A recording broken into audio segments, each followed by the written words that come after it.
Welcome back, guys. This is chriscameraguy, and today we're going to be taking a deep dive into the dark world of one of Hollywood's most talented and beloved entertainers. He's won numerous awards and earned millions of dollars. He's a household name that starred in countless movies and television shows. His roles have ranged from funny or enigmatic to some of the most notorious and detestable villains on the big screen. He truly has had an illustrious career. However, over the years, he has been plagued with allegations of inappropriate sexual behavior towards men, women, and even children. According to a court of law, he's an innocent man. But what does the evidence truly suggest? This story is not for the faint of heart. Today, I'll be covering the case of Kevin Spacey.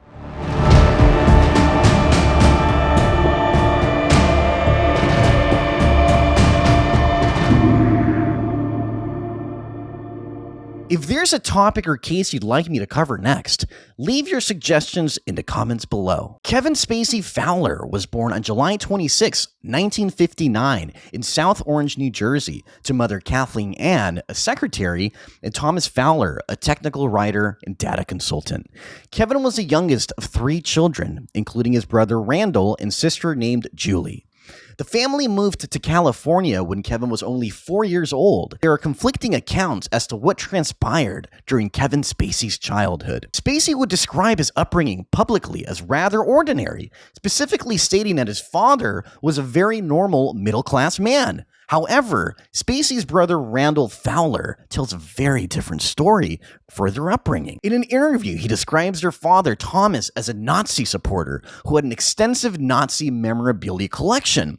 Randall described Thomas as very strict. He never allowed any of their friends to come over and refused to let them leave the house for anything other than school. According to Randall, their father was emotionally, physically, and even sexually abusive to both boys, which understandably caused deep-seated trauma for the 2 brothers. Neither Randall or Kevin ever went on to have children of their own. Perhaps they wanted to avoid the potential possibility of reenacting these negative behaviors with their own children. But that's just a speculation. We'll actually never know the real reason they decided against having kids themselves. Randall expressed that the abuse he and Spacey had endured at the hands of their biological father pushed them both into performance arts, such as acting for Spacey and impersonations for Randall. Randall believes that emulating characters has helped him. Through fantasizing about being another person, he can at least momentarily escape the reality of what he has experienced. He believes that Kevin might secretly feel the same way, although he can't formally state that as a fact, considering that he and Kevin have had an estranged relationship for some time. There isn't much public information available about Kevin's sister Julie, but what we do know is that when Kevin was 15 years old, Julie made Kevin angry. In a rage, he went to his backyard, and out of retaliation, he took gasoline and poured it all over a treehouse that he knew his sister loved and lit it on fire. The firefighters were called, but were unable to save Julie's beloved treehouse. During Kevin's teenage years, he began lashing out and being disruptive. He had an incessant need for attention and was known to be brash and impulsive at times. But the treehouse incident was the last straw. His parents, baffled, confused, and infuriated by his behavior, swiftly kicked him out of their home and sent Kevin to Northridge Military Academy in Los Angeles to straighten him out. Things didn't seem to go so well for him at the academy either. A year after being enrolled, he was expelled for hitting a classmate with a tire. Yes, that's right, friends. Not a tire iron. As ridiculous as it sounds, he was booted from boot camp for hitting someone with an actual tire. I mean, this leaves me with so many questions. After getting expelled from the military school, his father had essentially given up on him. and enrolled him in Chatsworth High School, a school with low credentials and reviews. The school, still to this day, sits at a 2.5 stars out of 5-star reviews, but despite the poor reviews, it was there that Spacey realized his calling when his school counselor suggested that he pursue acting as a means to release his excessive energy and need for attention. Even though Kevin was initially apprehensive, he decided to give it a try. He performed at a school theater and was instantly hooked. He just couldn't get enough. People recall that during that time in Kevin's life, his personality and demeanor changed. He had finally found his life's purpose, and it was acting. It's like a light bulb went off, and he started to take his life and academic future very seriously. In fact, so serious that he ended up graduating as a valedictorian. As soon as he finished high school, he began pursuing acting in live theater. He also began testing the waters as a stand-up comedian, and he focused intently on building a career for himself in comedy for several years. He would perform stand-up in bowling alley contests, comedy clubs, and even did open mic nights. But soon realized, as many do in that field, that he had a bleak future in comedy. Around this time, Spacey's friend Val Kilmer suggested that he enroll in Juilliard, a prestigious art school for gifted musicians, dancers, and actors. He was one of 28 students accepted in the year of 1979. It was there that through praise, he found real confidence in his acting abilities. Kevin loved the school, but that didn't stop him from once again being expelled for reasons unknown to the public only 2 years into attending Juilliard. Kevin first gained notice with several strong stage performances, both on and off Broadway, performing in stage productions of Ghost, Long Day's Journey into Night, and Hurly Burly, helped pave the way for a feature film career atop the A-list. His on-camera start came with his performance as a heroin addict millionaire on the cult television series Wise Guy in 1987. He made a segue into features, starting off with small supporting roles until he gained widespread recognition for Glengarry Glen Ross in 1992, which led him to landing a leading role in the film The Usual Suspects in 1995. That propelled Spacey into superstardom. He made equally impressive appearances in LA Confidential, the film Seven, and the critically acclaimed film American Beauty. Spacey was on fire. He had proved to the world that he was a talented actor and that was willing to challenge himself by playing a diverse range of complex characters. As Kevin Spacey's career began to sprout and develop, he would soon utilize his influence and power to take advantage of unsuspecting men and women. I'm sure you've all heard of the MeToo movement by now, unless you've been in a coma for the last 7 years. It actually started in 2006, but didn't gain real viral traction until 2017. The height of the MeToo movement brought to light accusations of sexual wrongdoing against Spacey, and although I personally believe that some women and men used the MeToo movement to further their careers or for attention, the sexual misconduct clause that Netflix had to include in Spacey's acting contracts suggests that this was nothing new for Kevin Spacey. He had been reported as a sexual deviant countless times prior to the MeToo movement, to no avail. These large film production companies, as well as anyone involved in the Hollywood film industry, were well aware of Kevin Spacey's misconduct for some time, and this was a long-running rumor in Los Angeles. An anonymous victim came forward to share his story, alleging that he met Kevin around 1981 at the age of 12 years old at an acting class in which Spacey was a guest teacher at the time. According to the victim's statement, they had ran into each other again 2 years later at Central Park. Now, remember, Kevin was almost double the age of the tweenage boy. At this time, Kevin was 24 years old, and the boy was only 14. Kevin instantly recognized the young boy from teaching him in a classroom 2 years prior, and this, my friends, is where it gets really dark. Spacey expressed to the boy that he had fallen in love at first sight when he met him years before. He gave the impressionable 14-year-old boy his phone number. He used flattery and lies as a manipulation tactic to groom the boy. He made him feel special and went on to tell him how much he believed in his acting abilities and that he could get the young boy connected in the industry with major roles and personal introductions to major motion picture producers. He continued to string the boy along in order to have a sexual relationship with him and began meeting with him on a regular basis. About a year into the relationship, during their in-person encounters, meetups, dates, whatever you want to call it, I call it disgusting. Anyways, Spacey started getting violent with him and grew increasingly aggressive in the way he was interacting during their intimate moments. The victim reported that during one of their so-called meetings, Spacey started trying to dominate him, pinning him down, and refused to stop when the boy pleaded with him.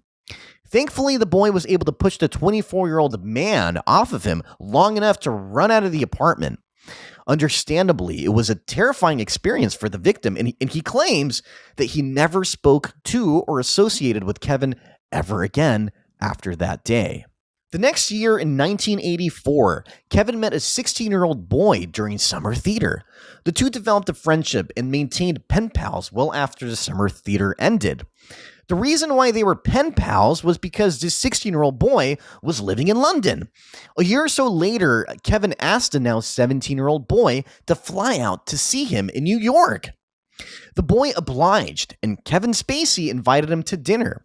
And Spacey introduced him to some of his famous friends. And after dinner, Kevin invited the 17-year-old boy to his apartment. And at this time, Kevin began behaving differently. He started to become sexually aggressive and began to touch this young boy inappropriately. The boy rejected Spacey's advances, and so Spacey stopped. And the boy was relieved. And later that night, Spacey became tired and retreated to his bedroom to go to sleep.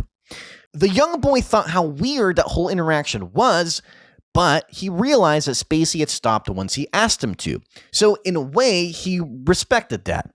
So he laid down on Spacey's couch to go to sleep.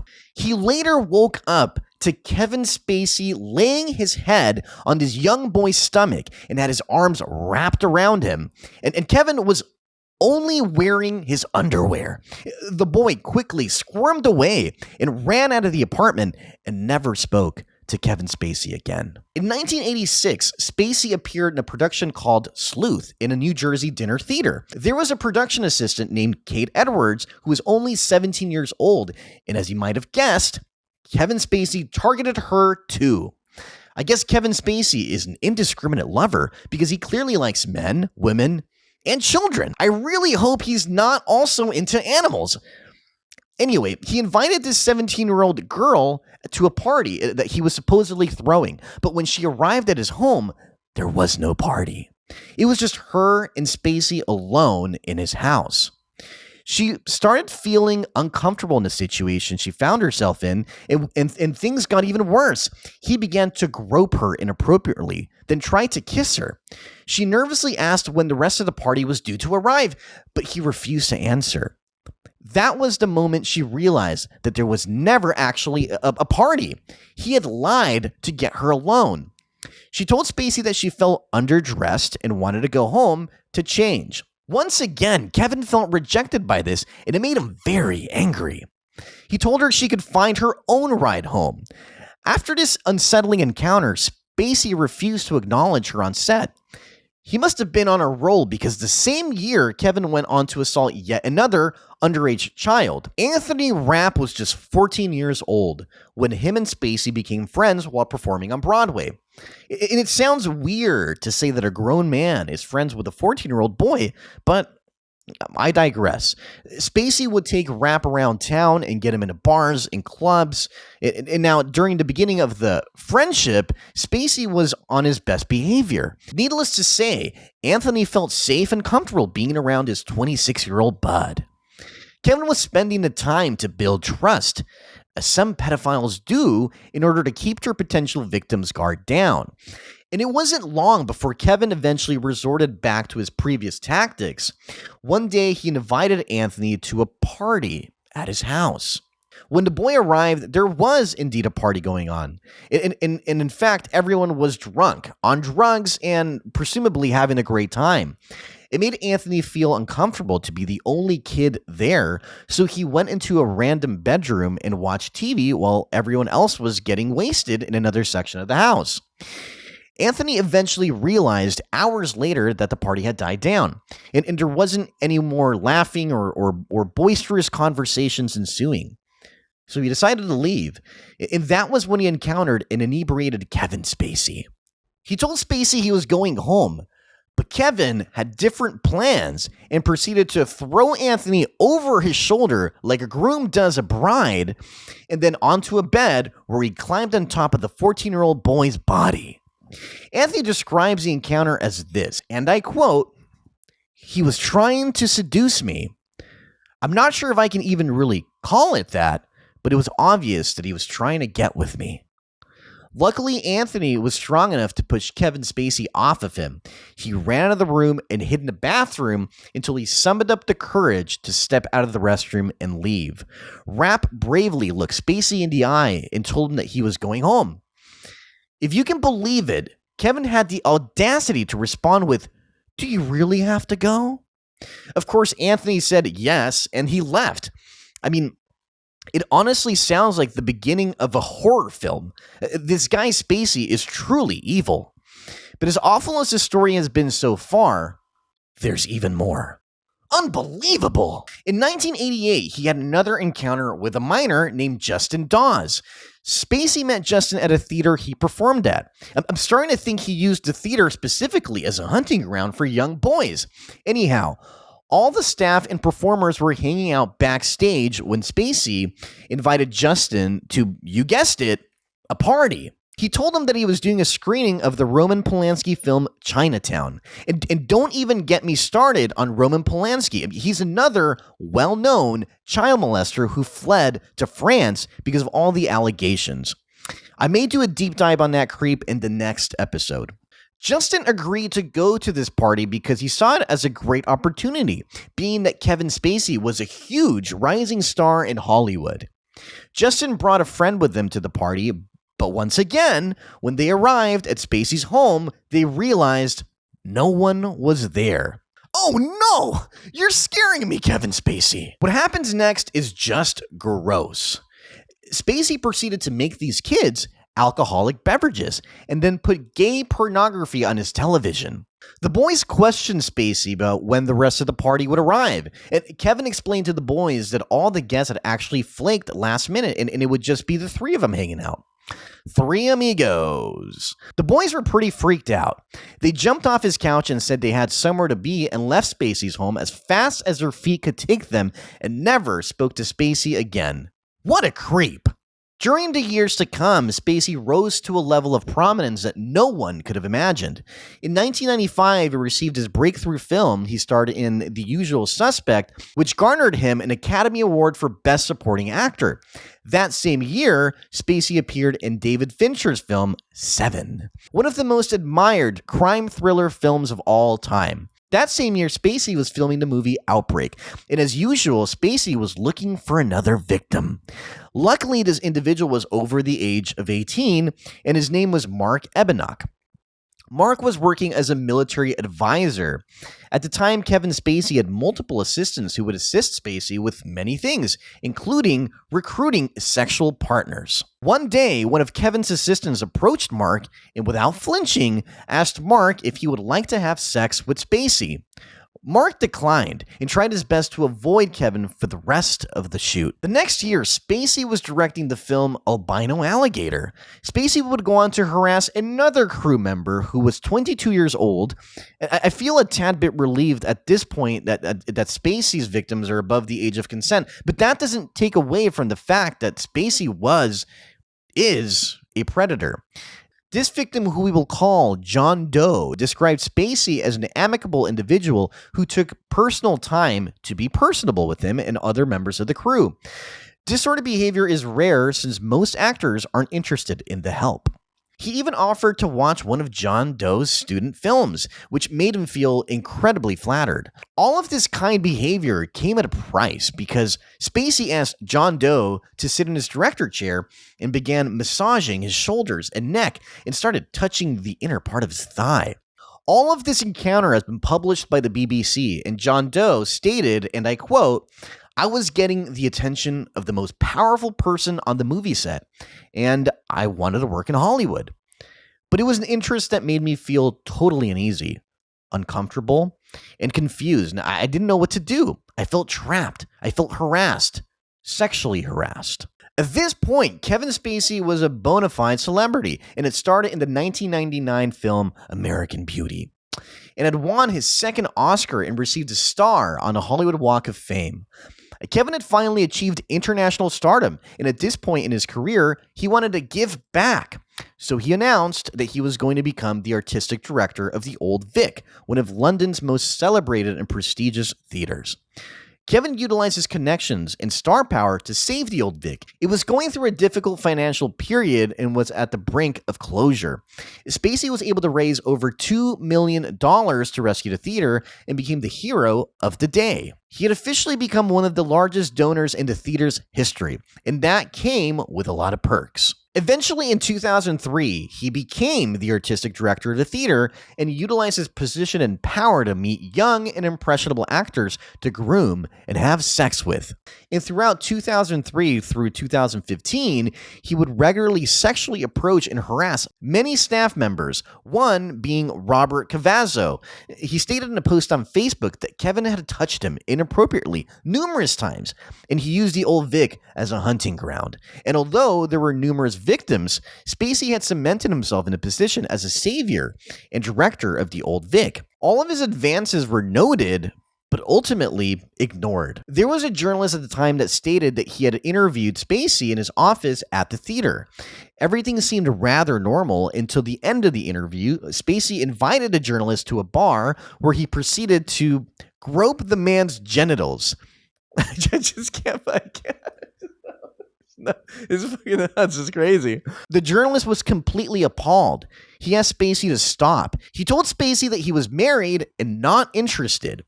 This angered Spacey to an unmanageable level, and the journalist stated, and I quote, "He was screaming in my face outside of the bar, red face, spit flying out of his mouth, screaming at me with fury because I didn't want to f*** him. He was actually saying that I did want to, and I was a coward." The journalist went on to report the incident to the higher-ups at the publication company, and the story was run without the journalist's name included. Again, Kevin Spacey was protected from any sort of accountability, and this seems to be a common reoccurring issue within the Hollywood community. This next story really sent chills down my spine. In 2008, Spacey would go on to molest Richard Dreyfuss's son, Harry Dreyfuss. And Richard Dreyfuss is and was, at the time, a respected Oscar-winning actor. The following is Harry's account as to what transpired in an article that he wrote for BuzzFeed. He stated that he remembered before it happened, he was excited to meet Kevin, but he was also terrified that he would be just like so many of the characters that he plays, a cold, calculating prick. But the first time he met him, he put all of his worries to rest. He saw Harry and his eyes lit up. He gave him such a warm smile, and instead of shaking his hand, he gave him a hug. Instantly, his heart melted, and all he remembered thinking was, he's so nice. A few days later, Harry's father had an appointment to meet Kevin at his apartment to run lines of a script that he had put together. So Harry went along, and he was excited to spend some time with his newest and most famous male authority figure. Finally, the three of them have moved into the living room to read the script. Harry's dad sat in a big chair on the side of the room, while Kevin and Harry sat on his couch. Kevin was sitting extremely close to Harry, but he didn't think to blink because Kevin handed him the script and told him to read the part with his father playing the part of his wife. The only thing going through his mind at the time was how amazing it was that he was getting to act in front of his idol. After a few minutes, Kevin put his hand on Harry's thigh. Finally, Harry became suspicious. It took that long because it had just never occurred to Harry that Kevin would be interested in him in the first place. He was an adult man, a hero of his. and his father's boss, none of which were categories on his radar for sexual interactions.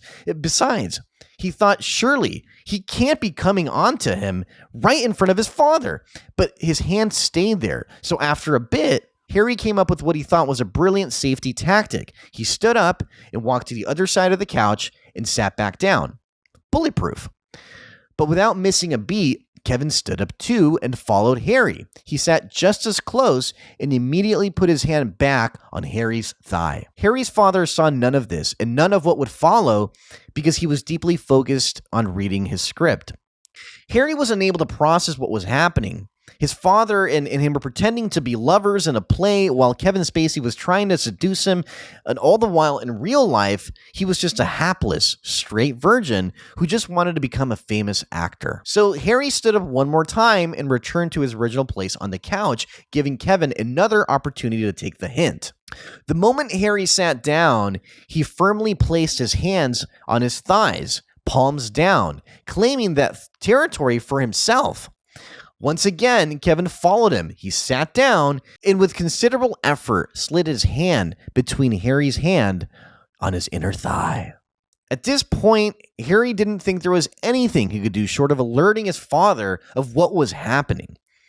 But he didn't want to start a feud between them because he didn't want the play that his father was writing to be threatened. This job really mattered to Harry's father, and Kevin was his boss. And besides, he thought, he isn't really doing anything wrong. There are countless more stories I could share with you, but I feel like I've had enough. This is just gut-wrenching and difficult to research, even more difficult to say out loud. There have been several men, women, and children who have come forward accusing Kevin Spacey of sexual assault for decades. And nothing has happened to hold Kevin Spacey accountable. Not until 2017. At the height of the MeToo movement, Anthony Rapp saw many people coming forward sharing their stories. Specifically, the dozen women that came forward and accused Harvey Weinstein of sexual assault and misconduct. He felt empowered to publicly share his story, and is how he was cornered and taken advantage of by Kevin Spacey when he was only 14 years old.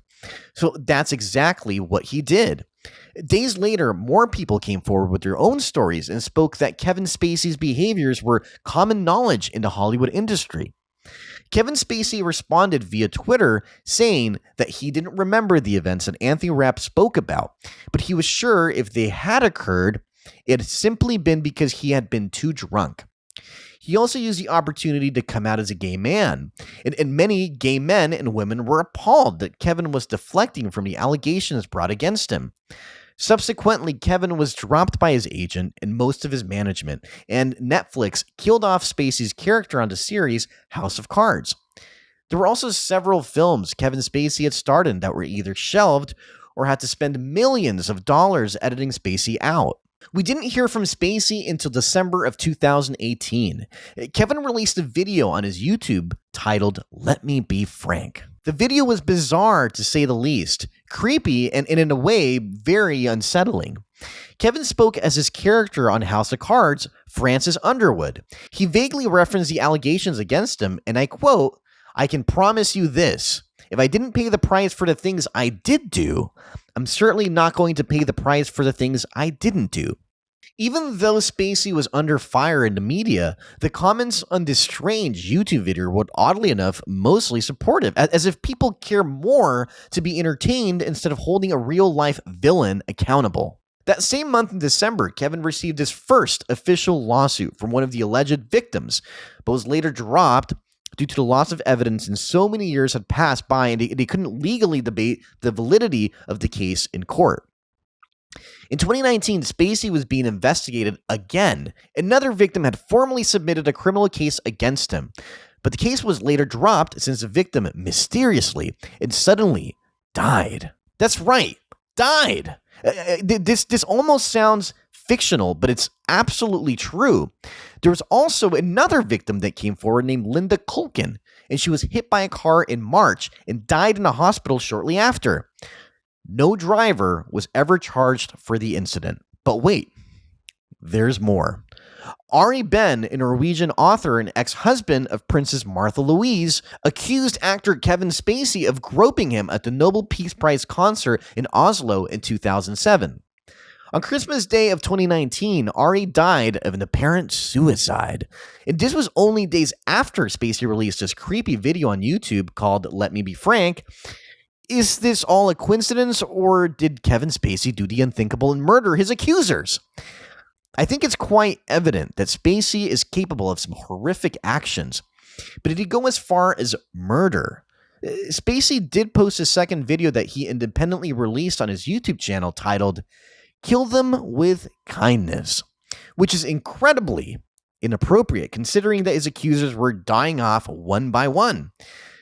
The audacity and boldness of Spacey is almost unbelievable, especially considering that after he released the video Kill Them with Kindness, just 8 days later, another one of his accusers mysteriously died, leading many to believe there was foul play. Eventually, Kevin Spacey had to face the music and was summoned to trial in London facing 5 charges. 4 of sexual assault and 1 causing a person to engage in sexual activity without consent. Spacey pleaded not guilty to all charges presented, and despite all of the evidence and a large number of allegations presented, Kevin Spacey was found not guilty. Consider the fact that Danny Masterson of That 70s Show was just convicted of sexual assault and sentenced to 30 years in prison for sexually assaulting 2 women over 20 years ago with little to no evidence presented. Spacey sexually assaulted dozens of men, women, and children, and clearly murdered some of his victims and was still exonerated and walked away free. And although there are some celebrities that were canceled during the height of the MeToo movement who were vanished from society and removed of the ability to make a living simply based on allegations without evidence, these MeToo rules clearly don't apply to Kevin Spacey, since he will be back on the big screen in 2024. This truly is an unbelievable case that leaves me feeling sick. There's clearly some dark, nefarious characters living in the shadows of Hollywood that, regardless of any wrongdoing they commit, they will never be taken down. Thank you so much for watching till the very end. It truly means the world to me. This time that you and I are spending is really special to me because I know how busy you are and you could be doing anything else right now, but instead you're here with me. Thank you, and I'll see you next Monday. Oh my God, Kevin Spacey!